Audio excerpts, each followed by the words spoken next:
Last week, I talked a lot about conscience, and the gospel for today picks up that very same message. And so reminding you about that is the first point this morning. Conscience always drives you and me toward perfection. Be perfect as your heavenly Father is perfect. A correctly formed conscience never says to you, how little can I do and still call myself a Catholic?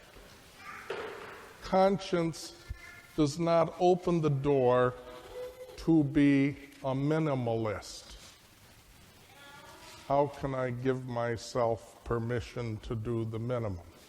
Conscience opens the door to perfection, to the heroic, to the maximum. As I said, we very much need to spread the word about conscience. And today's readings really help us with one detail of how to do that.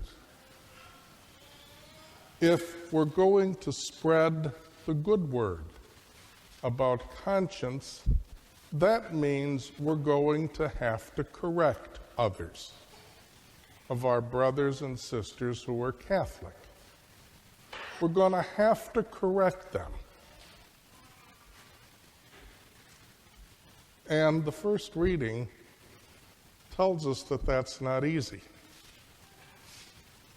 It may happen that you have to reprove, that is, correct, your brothers and sisters. If you have to correct them, the first reading says, do not incur sin because of them. In other words, it's a hard thing to correct others because you might incur sin. That's the reason why we have to be delicate and sensitive and careful about correcting others. But that's not why there's so little correction given one to another today. The correction is not given because if I correct them, they may not like me. And if I'm not lovable, who is? They might not like me.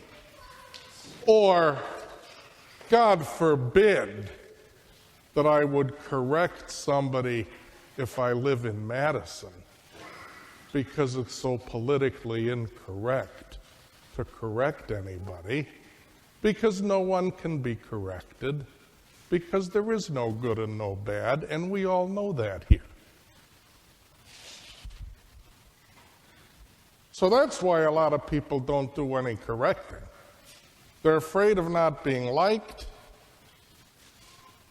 They're afraid of being politically incorrect, which costs a great deal in our particular environment.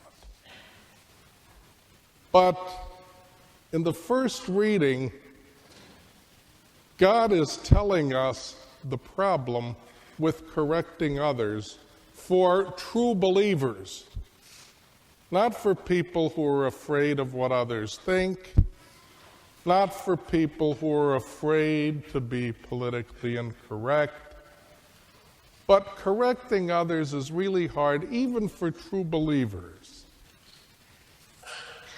It may have to be done that you would correct others. If so, do not incur sin because of them. In order to correct another, I got to really purify myself first. In other words, it's very easy for a good person to correct another and at the same time experience a lot of self-satisfaction. I'm correcting you out of love, and at the same time I'm thanking God that I don't need to be corrected in that area. I'm doing great. That's a sin. If I take the occasion of correcting another to enjoy how righteous I am before God, that's a sin. And because of original sin, we get that way. It's hard to correct another without thinking, thank God nobody has to correct me about that. That ruins it. Then, if I correct somebody that way, I incur my own sin. If I don't like somebody, really got to be careful about correcting them. Because if I'm going to correct you, I am really going to put you down at the same time. I hope I'm going to correct you in front of other people so that it's an unmistakable put down. And I can express my negativity about you.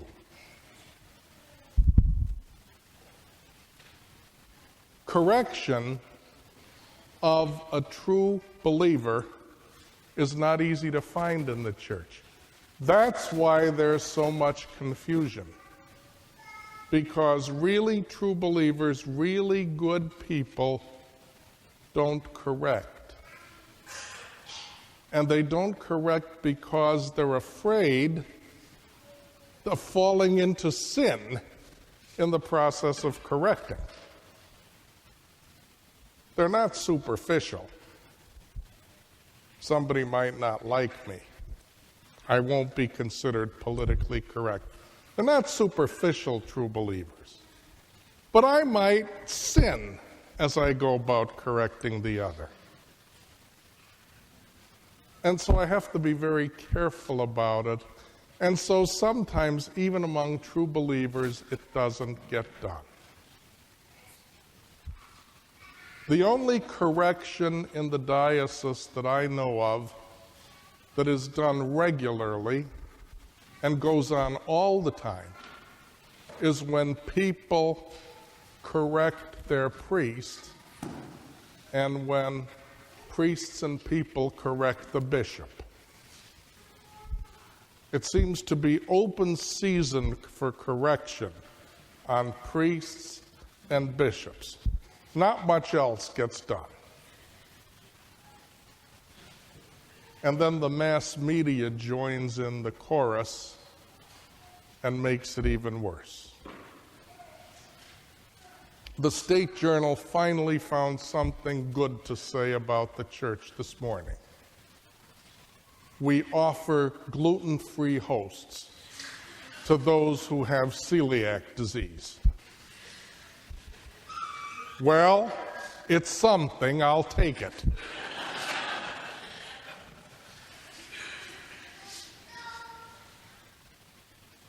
But this genuine, heartfelt, faithful correction of others about the right to life, about what marriage really is, about freedom of conscience, has to be done far and wide, especially in the diocese.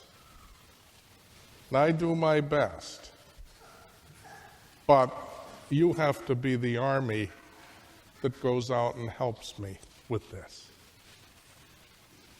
And so we have to keep in mind today's first reading. We all have to purify ourselves in order to correct another. And the second reading gives us a marvelous thought, a marvelous conviction that will help us to correct another with love and sensitivity rather than for any other motive. We have to think to ourselves that in truth, whether anybody believes it or not, whether anybody knows it or not, because of the salvation won through Christ, everything we need for that salvation belongs to us and to all people. Whether they believe it or not, or whether they know it or not, it belongs to all people. And every one of those people belongs to Christ, and Christ belongs to God.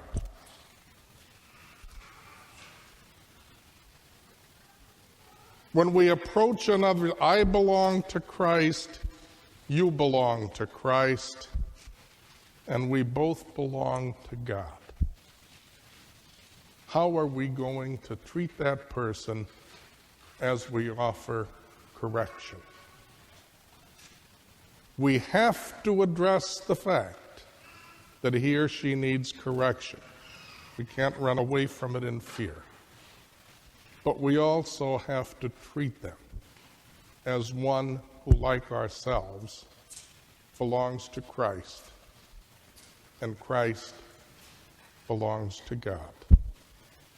The mysticism of seeing the other person through the eyes of Christ. Whether anybody believes it or not, whether anybody knows it or not, they belong to Christ.